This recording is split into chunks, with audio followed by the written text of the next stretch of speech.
Okay, so good morning. This is Professor Mayer. I appreciate you listening to my video. Unfortunately, we're not able to meet this morning for class, but there are a couple of things that I want to go through in our assignment that I want to really focus on as skill sets that are critical as you're developing your Excel skills. Now, we have the assignment here, and we're going to focus on this concept of defined variables, defined names in terms of the cells, and we're going to use this in the context of calculating payments, present value, and future value, and I think you'll find this to be very interesting. If you go to the formulas, the formula tab, we're going to be using this tab that's called Defined Names as well as the Name Manager. The first thing that the assignment asked you to do is in the cell, which is A2, is you notice that there is a name, loan calculator, and they're asking you to actually remove this. Well, how are we going to remove this? Well, if we go to Name Manager, and we click this, again, we are in the Formula tab, and on the ribbon, we are going to Name Manager, and we're looking here, this is A2, and in A2, what we're looking at is we're looking at where it's the defined name is Loan Calculator. So what you see here is Loan Calculator, and it is in A2, and we're simply going to delete this. So we hit delete, and we are good to go. You sure you want to delete this? We say yes. Okay, now one of the really interesting things that we're going to be using is we're going to be using these defined names that essentially are going to show up in our calculations. And that becomes very valuable, and it's actually a management tool as we are developing more complex calculations. So you notice here that, and let's just kind of go through these items here. So on the price, is you notice that there is a defined name of price, because what it's doing is it's picking up the name next to it. The down payment, you notice the defined name is down payment. So let's look at this cell, which is loan amount. So when you see the loan amount, you notice that what it's saying in the instructions is this is actually not correct. So if we do the drop down menu, is instead of going loan amount, loan-am, we actually want to put loan-amount. So we put the loan amount here and we fix that. Okay, so let's look at a couple other things that I think are going to be interesting. Is in a calculation, is we need to determine the rate, which, by the way, whenever a interest rate is given, be aware that that interest rate is per year on an annual basis. However, in most cases, we're calculating monthly payments. So anytime you see an interest rate, which is an annual interest rate, that interest rate needs to be divided by 12. So this is an annual interest rate of 4.5%. So what we're looking at here is we want to create a defined name to this, and the defined name is we go tab, define name, and we define this as rate. And essentially what the system is doing is it's picking up what's immediately to the left of this. So we hit OK here. In terms of month, the defined name is terms in months. Okay, and the monthly payment, defined name is monthly payment. Total interest is total interest, and total cost is we have total cost here. So that's pretty easy. So again, we're picking up these defined names. Now the issue becomes is, well, why is this important? Well, the loan amount, which, by the way, I want you to kind of see something that's taking place. In the cell I4, which we'll get into in a little bit, it's actually wanting to tag this amount that we have over here. So what is the loan amount? So the loan amount is simply the purchase price minus the down payment. So we have equals purchase price minus our down payment, and we have $920,000. So you notice that it's picking up the number over here in I4, which we'll get into that calculation in a few minutes. And also I want to point this out, and this becomes very important, especially as we are trying to essentially define various complex calculations. It's much easier to trace things when we actually have defined names as opposed to cells. So what we've done up to this point is we've actually defined cells. So the cells would be B6 or B5, or actually B6 minus B7. But in fact, because we have the defined names, it's actually picking up the defined names in this calculation. Okay, the calculation is the same, and in fact, if we click this, it will pick up the actual names. Okay, so you always kind of think about where these numbers are coming from. You notice that the down payment is red and the price is blue. Okay, so we've got this. Now what we want to do is we want to calculate the monthly payment. So we're going to use the function which is payment, which is PMT. Now, just in terms of it's not really a quirk in the system, but the way this is doing this is when we calculate the monthly payment is actually as a negative number, because the assumption is that the monthly payment essentially is a credit to cash. The debit is going to be to interest as well as to principal. We actually want a positive number here. So we start off the function with a negative sign, negative, and then PMT, which is the payment, and then we do our inside parenthesis. Now, I've taught you this before. You can actually click the function tool and pick up the items here. So again, we would do the rate, and you notice that the rate is coming up as the actual defined name as rate, as opposed to cell D4, okay? But what we've said is the rate is based upon annual rate, so we always need to divide the rate by 12, okay? The number of periods, and the number of periods is the monthly amount, and its terms in months.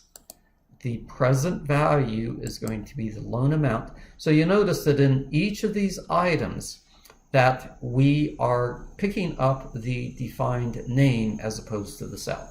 So what this is saying is that our interest rate is 0.037. The term is, in terms of months, 180. The loan amount is 120, and then is actually calculating the amount.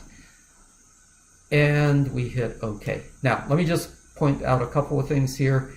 When you're starting to do these calculations, is the future value is if there is a balloon payment at the end, or in fact, if you're doing some sort of depreciation schedule, this would be the amount that we're actually going to salvage once we've sold the product at the end of the period. So this is something that you can actually use in your accounting class.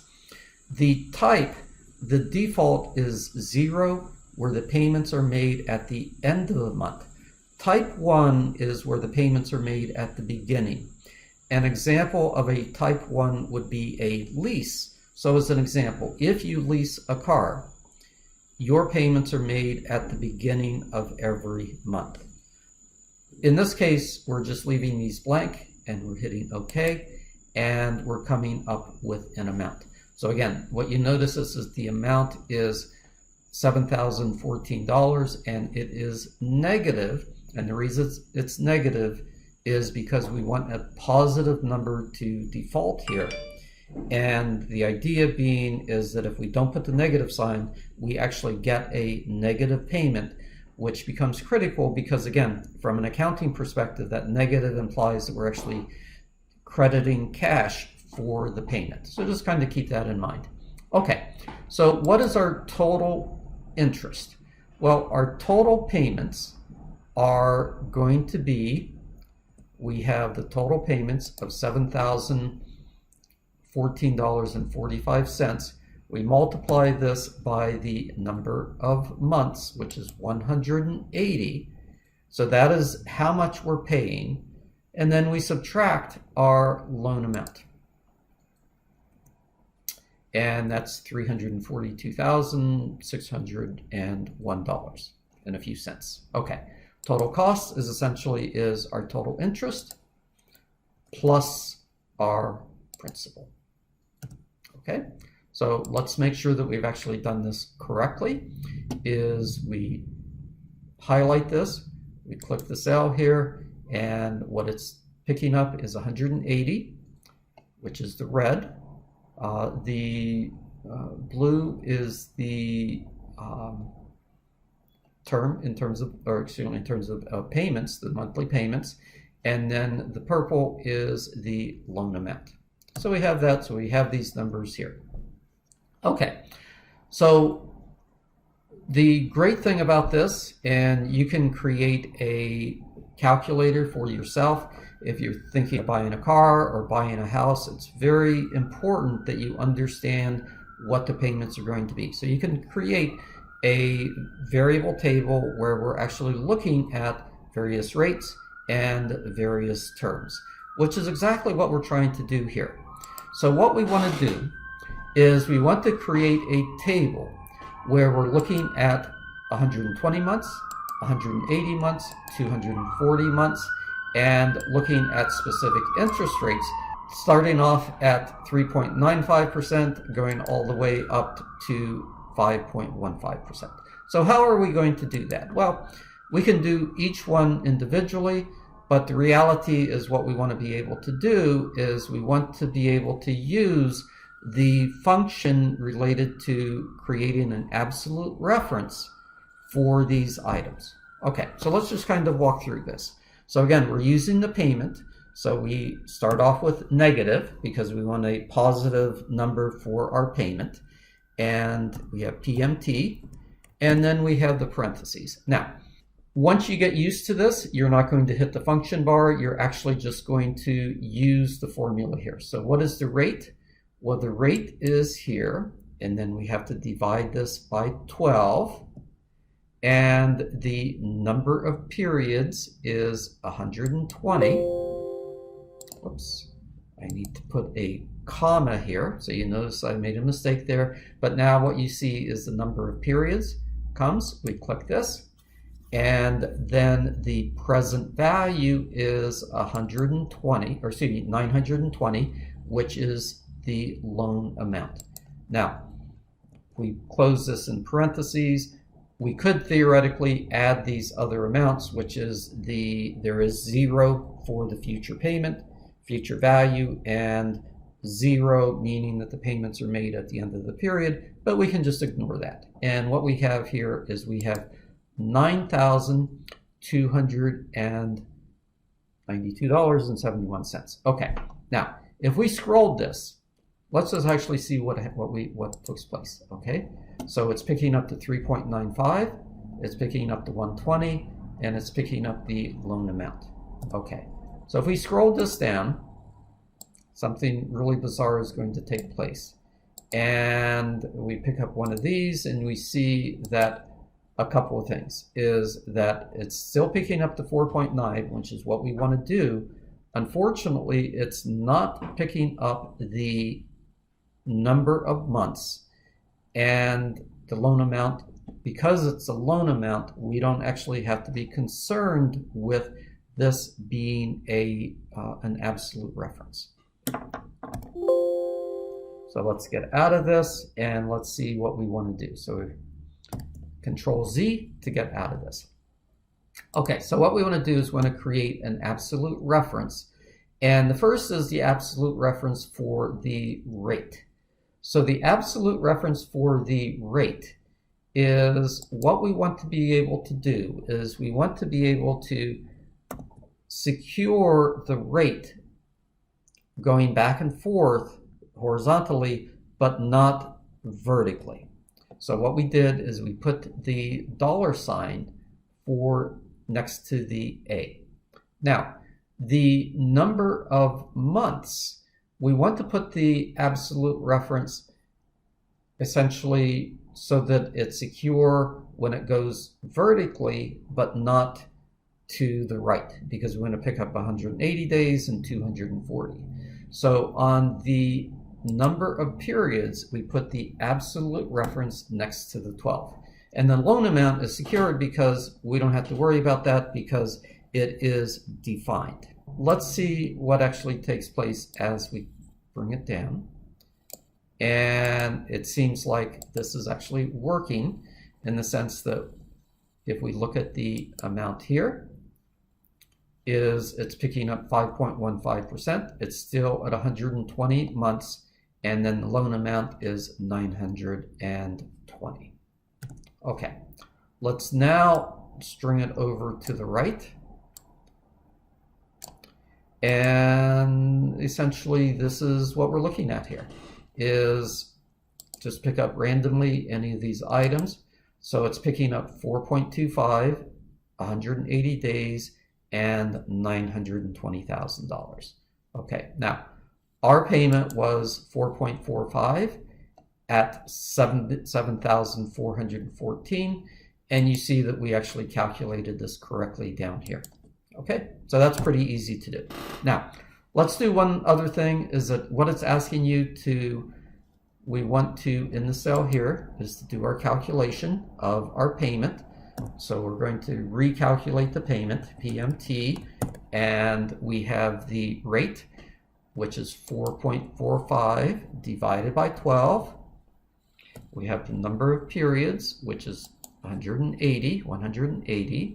We have the present value, which is 920. And we close this, and we have $7,014. Okay, so what it's asking you to do is to do a conditional formatting. And the conditional formatting is where it's actually asking you to highlight the cell where we are looking at this specific rate, which is 4.45. Okay, now, so we highlight these cells here.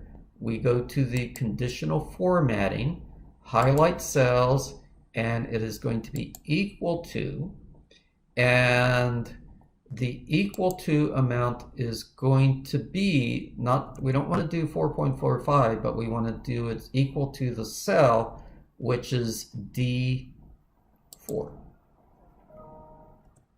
Okay, and we do this, and we have this. Now, why is this important? Well, again, because these are the items that we actually may decide to change. So let's say we decide to change this to 5.05. Okay, so you notice that the amount actually changes here. The payment changes to this amount right here, and we theoretically could change the terms of the month. Let's go back to here, and we're done with this. The last piece is we're looking at a couple of scenarios, and I think this is actually very valuable because what this is doing is we're actually looking at the payment, we're looking at future value, and we're looking at our present value. So essentially we have a couple of scenarios. So the first scenario is, what if in fact we do renovation? So instead of borrowing $920,000, we're borrowing $1,020,000. So what do we do? Okay, so we're going to do the payment, and the payment here is going to be PMT, and the payment is the rate. Now you notice that they actually calculated the rate based upon month. So it's going to be month here. And then we put the comma, the number of periods is 180, comma, and the present value, the loan amount, is up here. We put the parenthesis, close this, and we have $7,777. Okay, now, here in the second scenario, what we're looking at is, what we want to find out is what our loan amount is, assuming we have a 240 months instead of 180, and we are paying $6,000. So you notice this amount is minus $6,000 because we are actually using the payment in this. So in this case, what we want to use is we want to use the present value formula. So we do equals PV inside parentheses. And again, I tend to get we can hit the function bar, that's just fine, or the function tool, but I actually like to work in here. So what is the rate? So the rate is, we're dealing with a monthly rate, is H6. The number of periods is 240.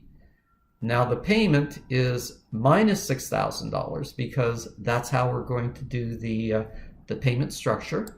And is there anything else? Is there a future value? Is there a balloon payment at the end? No, and the type is 0, so we don't have to do any of those. This is really a default, and what this is saying now is that with these parameters, 20 years at 4.25%, with a monthly payment of $6,000, we can borrow $968,938. Now, for you, let's say you are trying to figure out what kind of house you can buy. Well, you can kind of back into this and you say, okay, I can make a $3,000 a month payment, or for whatever it is, okay? And then we know what the interest rates are. We know we're going to use maybe use a 30-year term, which a 30-year term is 360 months. And then we can do the loan calculation and make a determination in terms of how much we can actually borrow. Now what we're looking at is, what we're trying to figure out is what is basically what's left over under this scenario. So under this scenario is that we have a loan period of 96 months, which is much shorter than what we were dealing before. The interest rate is still 4.25%. We're still borrowing the $920,000. And what do we have here? So now we're looking at our future value equals FV. And again, we can use the sort of the hint as we go along here, or we can click the function tool. Okay, so we'll do the function tool this time. Okay, so what is the rate? So the rate is the interest rate per period, because we're calculating monthly payments, this is what we're using. So the rate is going to be per period. The number of periods is going to be 96 months, not 8 years, but 96 months. The payment is $9,000. And the present value is $920,000. And we hit OK here. And what this is saying is that if in fact we make a $8,000 a month payment for 96 months, we will, at the end of 96 months, owe $392,000. Okay, very quickly, let's just go through a couple of other things that is kind of important. Is what it's asking you is to delete the properties. The property tab, we don't want to include this. We're not going to delete it, we're going to hide it. So if you just go to the tab and right click and hide. Okay, so it's hidden. Okay, and then the one thing that is kind of interesting here in this tab is that there's actually two mistakes. You know this is a mistake because it says value, and then there's a yellow caution sign here. Well, if we click what's taken place here, it's pretty obvious that what's taken place is, instead of picking up the amount, it's actually picking up the titles. So what's the easiest way to do this? We just slide these over, and you got that. So we fix this. Okay, this is kind of interesting. We know that it's an error because you see you have this little marking here, which suggests that something, that doesn't mean that it's absolutely wrong, but it suggests that something is incorrect. Now, there are many times where you want to have a number that essentially is text so that you can sort it and you can use something in regards to, say, you're doing a VLOOKUP table or something. So there are reasons why you want to create a text out of a number. The easiest way to create a text out of the number is by putting the, so you notice there's a little dash here, which creates a text out of this. This is a single quotation mark. So if we simply just remove this and we do this, it actually turns into a number. Okay, so it turns it into a number and then we don't have a problem. Okay, so hopefully that helps. Hopefully you're enjoying this class as much as I am, because I think this is fantastic, the things that we're able to do in Excel. Great stuff, great learning this week. Again, we're going to be back to normal next week, assuming we don't have another snowstorm, but everyone have a great day. Thank you.